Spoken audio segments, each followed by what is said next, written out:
Good afternoon and welcome to another edition of Shifting Perspectives. My name is Derek Kopp and I want to share with you something today, a distinction today that has been really instrumental in my life and really in my own way of processing this thought came out of something that I have been working on. Let me share the story with you. It's a quick story. Last year, over a period of about 8 months or so, I lost 50 pounds. I was really excited I lost 50 pounds. It was fantastic. I felt much better. I looked better. Everything was better. But I made that goal the finish line. I was done. I felt like I was done. And I kicked back and I relaxed and I let go of the things that I had done to get there. I made what should have been a milestone, a finish line. And what happened was I gained weight back. I gained 20 pounds back and now I'm working on losing that 20 pounds again. So what we're going to talk about today is don't let your milestone become your finish line. We're going to talk about 10 differences between a finish line mentality and a milestone mentality, and then wrap it up with some practical advice, 11 ways to maintain the milestone mentality in your life. So what are the differences between a finish line mentality and a milestone mentality? First of all, a finish line mentality honors just the achievement. It's all about what you have done. That's it. Everything just is focused on what you've done. While a milestone mentality honors the effort that it takes to get there. A finish line mentality asks, what's next? Because it's all about achieving something. What's next? What's next? What's next? A finish line mentality doesn't take time to appreciate the effort that it took to get to the milestone. A milestone mentality asks, what's now? Because the milestone mentality is focused on the effort. What is the effort that I can do now that will make the biggest impact along my journey? A finish line mentality coasts, assuming that the momentum from the past will fuel the momentum going forward. That's not always the case. It certainly wasn't for me on my weight loss journey. A milestone mentality appreciates the achievement of the past and uses it to intentionally build and leverage to continue moving forward. A finish line mentality waits for opportunity. Waits for opportunity to come knocking at my door.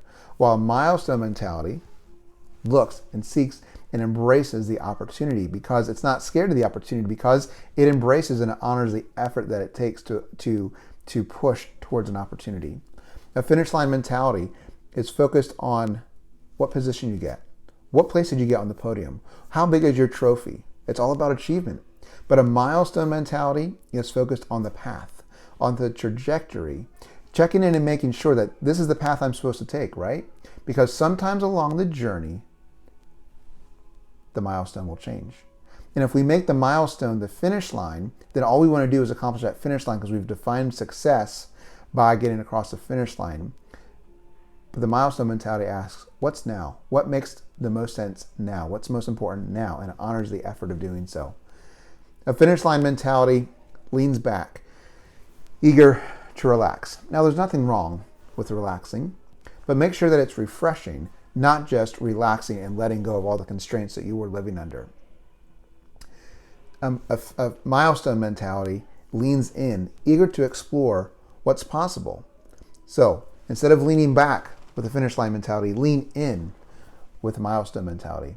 A finish line mentality, it pulls back from the effort sometimes because the effort is scary, because there's that fear of failure. Maybe there's that fear of success because everything rises and falls on whether I achieve or not, and how I achieve. Does it make sense? What place I'm going to finish in? So a finish line mentality tends to pull back and not give full effort. While a milestone mentality, it leans in, it pushes forward because the focus is on the effort, not just the achievement of it. A finish line mentality first asks, how? Because I've set this goal in the future. How in the world am I going to do this? How? It's the finish line mentality is obsessed with the question, how? Because it's all about achieving. A milestone mentality, much more importantly, first asks the question, why? Why is this important? Why is it important to get that milestone? Because in asking the question why, it recognizes the milestone is not the end. The milestone is simply a piece along the journey. A milestone mentality always is asking why. Not questioning why do I have to do this, but why is this important? And it's always figuring out why is this important to fuel the how and the what. And the last difference between a finish line mentality and a milestone mentality is that a finish line mentality, ultimately, it lets people down. Because it's not focused on people. It's focused on the achievement. It's focused on accomplishing something. It's focused on the doing of it.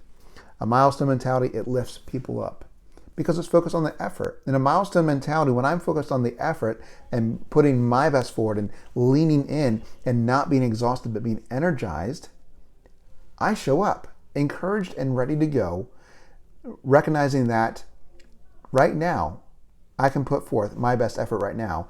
And you along the way, let's help you put forth your best effort along the way. Let me encourage you. Let me lift you up, because it's not just about the achievement. It's about the effort. And as I am focused on my effort, I can lift people up and help them also focus on their effort. 10 differences between the finish line mentality and the milestone mentality. And now you say, this is fantastic, but how do I have a milestone mentality? What does it mean to have a milestone mentality, practically speaking? Right? So I'm scrolling down on my computer behind me. You can see me doing that. So here's 11 practical ways to make your milestone and not your finish line. Number one, very, very most important, is define your why. Why is this milestone so important along your journey? Right? For me, along my health journey, losing weight was important just to make the scale show a different number. It was important because I wanted to be a healthier person. I wanted to be able to be a more active person. That was my why. It wasn't just a number on a scale. My why was much bigger than just the number on the scale, much bigger than just what size pants did I wear, right? And this leads perfectly into number two. Understand how your milestone fits into the bigger picture of your identity. My identity was not one of just weighing a certain number. My identity was one of being a healthier, active person who could keep up with my kids as they grow up and they're more active. I lost sight of that for a little bit, if I'm being completely honest. I lost sight that losing 50 pounds was part of a much bigger picture. I just got so focused on the 50 pounds that when I got there, I kicked back and I relaxed and I let go. So define your why and understand how your milestone fits into the bigger picture of your identity. And honestly, the rest of these are helpful, but if you just do those first two things, you'll be well on your way to not giving up along the way. Number three, celebrate small wins. You see, a finish line mentality doesn't celebrate small wins because it's not the finish line. It's not the achievement. It's not the podium. It's not the trophy. But a milestone mentality celebrates small wins. And so along the way, figure out what are the small wins that you're getting, this effort that you're putting in. What is the result of this effort? What are the wins that you're getting? Celebrate the small wins. Recognize what you're achieving along the way. Number four, find your people. Find the people who are on the same journey for the same reasons that you are. Find the people who are going to encourage you, the people who are going to lift you up, and that you can lift them up. In the world of Facebook, in the world of social networking, in the world of being able to get a hold of anybody in this big, wide world, find your people who can encourage you and you can encourage. Number five, don't compare yourself to those people. That's the most natural thing for me to do, is compare myself, and especially compare my journey to their journey. Compare my results to their results. Don't do that, because your journey isn't their journey. Your journey is your journey. Your journey today wasn't your journey yesterday. Your journey today won't be your journey tomorrow. So don't compare. Say, what is the best thing for me to do now, and focus on that. Number seven, set boundaries. Know what you will do, know what you won't do, and honor those boundaries. And again, if you have a struggle honoring the boundaries that you set for yourself, those people that you found to be your people, ask them to help you, and they will. Number eight, control the controllables. This can be such a cliche phrase, but I want you to think about what it really, really means in the context of what we're talking about. Controlling the controllables helps you focus on the things that you can control. When it's time to move the needle, what are the things that you can do that move the needle? Focus on those things, and the controllables that are outside the realm of the things that you can adjust, the things that you can impact, let them be. Focus on what you can do and do that. Number 9, refine your why. So number 1 was define your why. Along the way, remind yourself why you're doing this and realize that sometimes along the way, your why might change a little bit. So refine your why if necessary. And if you don't need to refine it, then just remember your why. Number 10, stay with your people. And if you've outgrown your people, then find people at the next level, the next echelon, the next tier that you've reached in your level of effort. But always find your people.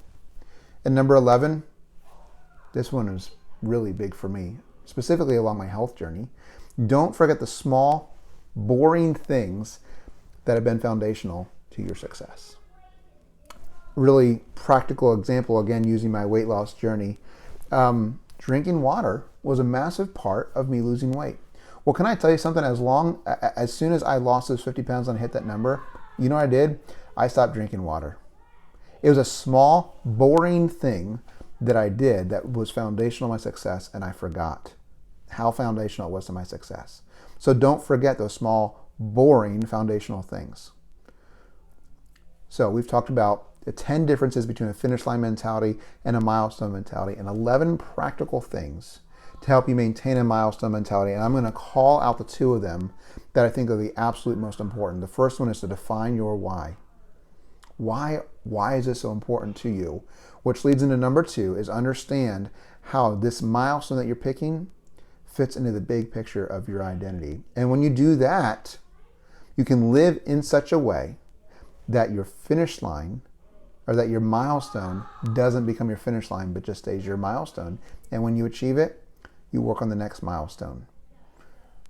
Friends, don't let your milestone become your finish line. Life is a journey to live, not an event to accomplish.